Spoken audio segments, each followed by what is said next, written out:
지금 이 사진 열렸죠? 네, 네. 오늘은 이런 형태로는 다 한번 만들어 주셔야 돼요. 제가 이 사진 작업한 거 하고요. 원본을 올려드릴 테니까 이거는 모든 분께서 이렇게 한번 연습해 보셨으면 좋겠습니다. 레이어를 함께 공부할 건데요. 이 사진 일단 레이어를 다 꺼볼 텐데요. 원래 원본은 이거예요. 제일 하단에 있는 이 레이어, 요게 원본 사진이고요. 위에 하나씩 올려볼 텐데 이 레이어가 하는 역할은 가운데 있는 이 양을 없애는 역할을 했고요. 그 다음에 위에 레이어 1번이 하는 역할은 이쪽에 있는 이 양을 없애는 걸 한 거고요.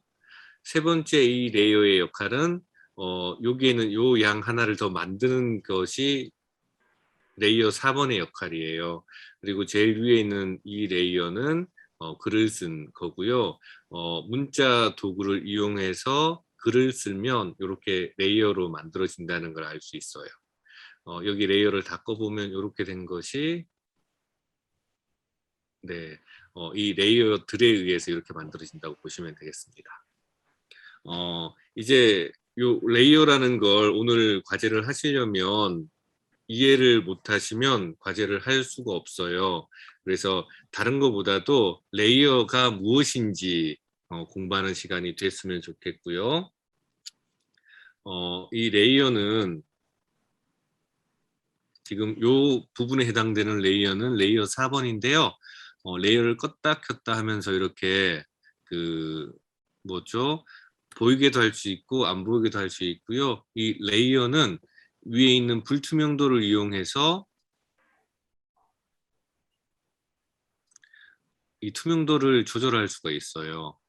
지금은 100%라서 위에 이 양 레이어에 의해서 아래쪽 그림이 아예 가려진 상태라고 보시면 되고요. 레이어는 이렇게 하나를 더 만들 수도 있고요. 더 만들 때 여기 플러스 되어 있는 곳 있죠? 여기에 가지고 가면 하나를 더 만들 수도 있고요. 불필요한 레이어를 지금은 두 개를 제가 동시에 선택해 볼게요. 동시에 선택해서 지울 수도 있어요. 네, 지울 때는 쓰레기통에 갖다 놓으면 지워지게 되는 것이고요. 다시 되돌아갈 때는 컨트롤 Z를 하면 되고요. 지금 현재는 이 양이 하나 있는 것처럼 보이지만 옆에 보시면 레이어가 두 개로 나눠져 있어요.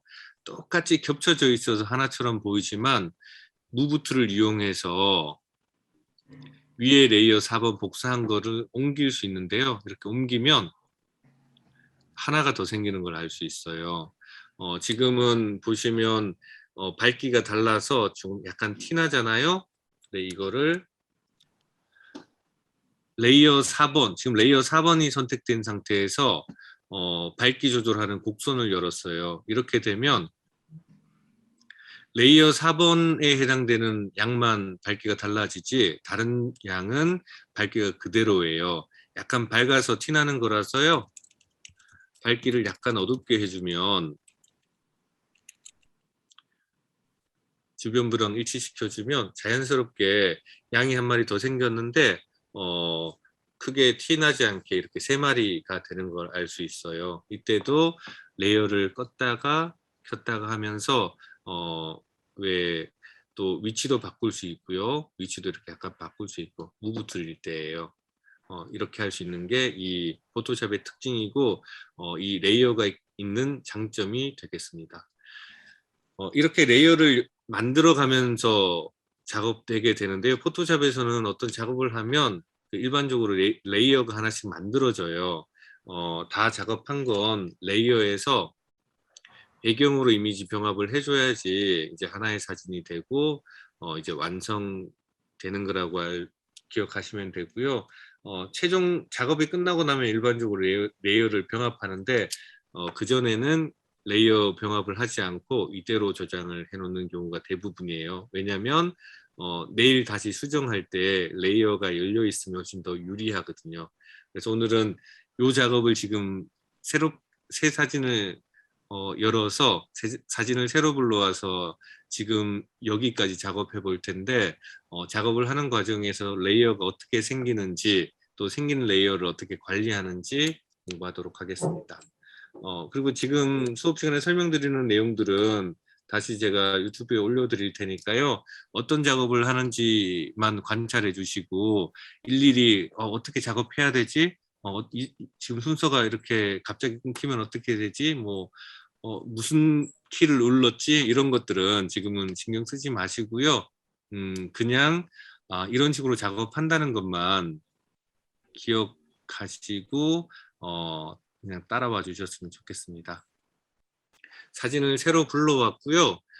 보통 그 작업을 할 때 선택을 해야 되는데 선택할 때 주로 사용하는 건 올가미 도구와 다각형 올가미 도구예요. 오늘은 다각형 올가미 도구를 사용해서 선택을 할 텐데 이렇게 다각형 올가미 도구를 사용해서 선택할 때는 이렇게 각이 꺾이게 되는데요. 제일 처음으로 다시 돌아오면 커셔 끝부분이 동그라미로 바뀌어요. 그래서 동그라미로까지 와서 누르면 이렇게 선택이 완성되고요. 다시 빠져나가고 싶으면 컨트롤 D예요. 선택을 없애고 싶으면 컨트롤 D를 누르면 되고요. 이것도 만든 영상에 넣어 드릴게요. 여기까지 와서 처음 시작점을 찾기 힘들면 엔터 누르시면 그냥 연결돼요. 그래서 엔터를 눌러서 연결시키거나 처음 시작점까지 가던가 둘 중에 하나를 해주셔야 돼요. 다각형 올가미 도구를 사용할 때는 여기 패더 수치 적어주는 게 되게 중요한데요. 한 3주 후쯤에 밝기 조정할 때는 패더를 100 또는 150, 50 이렇게 다양하게 사용하는데 오늘 수업 시간에 하게 되는 왜 도장 툴처럼 사용할 때는 패더를 한 2 정도 써주면 좋아요. 오늘은 저는 2 정도 놓고 작업해 주겠습니다. 우선은 제일 첫 번째 여기에 있는 양 2마리를 없앨 건데요. 패치 도구를 사용해서 적정한 영역을 이렇게 정해줘요. 그 다음에 이 부분과 가장 유사한 그 땅을 찾아요. 여기쯤 색상이 이렇게 연결되잖아요. 저는 여기를 선택할 거고요. 여기를 복사해요. 컨트롤 C 제가 문자로 보내드렸던 거예요. 그 다음에 선택한 걸 없애요. 컨트롤 D 그리고 나서 컨트롤 V 하면 금방 선택했던 게 다시 여기 붙여 넣기가 돼요. 무브 툴을 이용하면 얘를 옮길 수 있어요. 이렇게 여기가 복사돼서 여기 온 거예요. 여기 갖다 놓으면 자연스럽게 깜짝같이 없어진 것 같아요. 그리고 나서 두 번째 이 양을 할 건데요. 이 양을 할 때도 이렇게 선택 영역을 미리 해주고 여기하고 비슷해 보이는 패턴을 찾아야 되는데 저는 여기를 할게요. 근데 자 여기를 하고 컨트롤 C를 눌러보면 선택 영역에 레이어가 비어 있다라는 게 나와 있어요. 왜 그러냐면 지금 레이어가 1번이 선택되어 있기 때문에 이 부분만 있거든요. 그런데 여기는 지금 비어 있는 거예요. 그래서 반드시 이런 선택을 할 때는 레이어 위치를 바꿔줘야 해요. 배경으로 레이어를 바꿔주고 컨트롤 C를 하면 여기가 복사되고요. 이 선택은 없애주는 게 더 유리하니까 컨트롤 D 선택 없애줬고 컨트롤 V를 하면 금방 복사한 게 나타나요. 얘가 지금 정확한 위치를 찾으려면 V 무브 툴 해주고 선택해주면 되는데 이동 도구를 사용할 때 여기 자동 선택이 체크되어 있어야 돼요. 자동 선택이 체크되어 있는 상태에서는 얘를 누르면 레이어 2번이 바로 선택되고 위치를 이동시켜서 이렇게 덮어주면 네 자연스럽게 되는데 지금 여기보다 여기가 더 좋을 것 같아요. 다시 할게요. 이렇게 한 게 마음에 안 들면 작업 영역에서 다시 여기 올가미 선택하는 데까지 가고 그 다음에 이 선택한 걸 움직여주고 싶을 땐 무브 툴일 땐 잘라내기예요. 그래서 지금은 또 레이어가 비어 있으니까 안 된다고 뜨잖아요. 이럴 때 선택한 거 움직이고 싶을 때는 다시 선택 도구, 다각형 올가미 도구로 바꾸고 나서 움직여 줘야 돼요. 여기를 선택하고 컨트롤 C 인데 레이어 바꿔줘야 돼요. 배경을 레이어 바꾸고 컨트롤 C 그다음에 컨트롤 D, 컨트롤 V 해주면 금방 여기가 복사돼서 여기 와요. 아까보다 인접한 여기가 더 자연스러워서 그렇고요. 밝기가 약간 어둡거든요. 요 레이어만 선택해서 컨트롤 M 누르면 커브가 선택되는데 요 부분의 밝기만 가리네요. 약간 밝게 해서 네, 비슷하게 밝기를 맞춰주면 이제 자연스럽게 돼요. 이렇게 하면 이제 사진에서 양 두 마리는 다 없앨 수 있었어요. 근데 아까 보시면 이 양이 또 있었잖아요. 이럴 땐 다시 레이어를 배경으로 바꿔주고요. 다각형 올가미 도구를 사용해서 이 양을 이렇게 좀 비슷하게 선택해요. 너무 똑같이 안 해도 돼요. 왜냐하면 선택을 할 때 미리 패더 2를 줬기 때문에 경계가 약간 무너지면서 들어가요. 그래서 자연스럽게 복사가 되거든요. 근데 이때도 레이어가 다른 거 선택돼 있으면 복사가 안 돼요. 그래서 꼭 레이어를 배경을 선택을 바꿔주고 컨트롤 C를 하면 여기 이 양이 복사가 돼요. 복사가 끝나고 나면 컨트롤 D 해주고 컨트롤 V를 하면 새로운 양이 이 복사됐던 양이 여기에 나타나요. 이 양을 가운데 쪽으로 옮기고 싶으면 항상 무브예요. 저는 이게 단축 아이콘 V를 너무 많이 써서 그냥 이렇게 나오면 바로 V를 눌러서 그 키보드 V를 눌렀어요. 단축 아이콘을 이렇게 선택해주고 그다음 위치를 바꿔주는데 레이어가 아래쪽으로 나오면 위에 두 레이어에 의해서 아래쪽 양이 숨겨지는 걸 알 수 있어요. 확대해 보면 조금 더 정확하게 알 수 있는데요. 이렇게 되는 걸 알 수 있거든요. 이럴 때는 레이어의 위치를 바꿔주시면 돼요. 위로 올려서 제일 위쪽으로 올려주시면 이제 그 다른 거에 의해서 가려지지 않는데요. 양의 방향이 반대였잖아요. 이렇게 어떤 걸로 돌리냐면 컨트롤 T를 누르면 이게 자유 변형이에요. 이것도 제가 다시 영상에 만들어 드릴 테니까 그때 보고 따라 하시면 되고요. 컨트롤 T를 누르고 그냥 돌리면 이렇게 되는데요. Shift 키를 누르고 이렇게 반대로 꺾어주면 네, 돌아가요. 그리고 모서리에 사각형, 직사각형 끝에 있는 모서리를 선택해서 이렇게 작게 하면 네, 줄어들어요. 그리고 아무래도 이 양보다 약간 먼데 있게 하고 먼데 있는 것처럼 놓고 싶으면 약간 뒤로 밀어주면 돼요.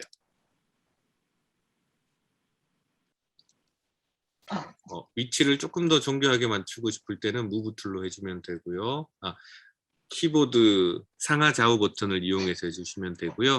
이렇게 다 만들어지고 나서 엔터 치면 이게 완성돼요.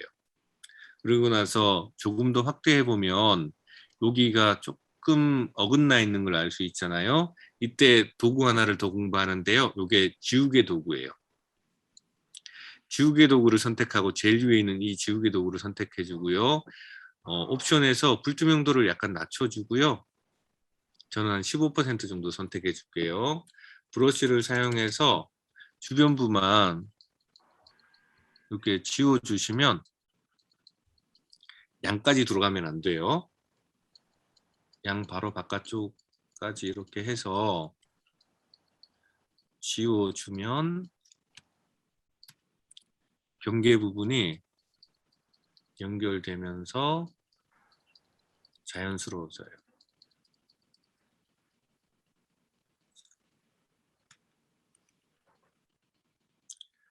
선이 보이면 선 보이는 부분은 집중적으로 지워주시면 되고요. 이런 식으로 작업을 이제 해주면 양까지 자연스럽게 복사가 돼요. 보면 레이어 3개에 의해서 이런 식의 이미지가 만들어졌고요. 그리고 가운데 글을 쓸 텐데요. 저는 타입 툴을 써서 글을 쓸 거고요. 이게 예전에 제가 스위스 갔을 때 그 마테오른에 갔을 때 찍은 사진이에요. 그래서 그곳의 지명을 마테오른 H는요.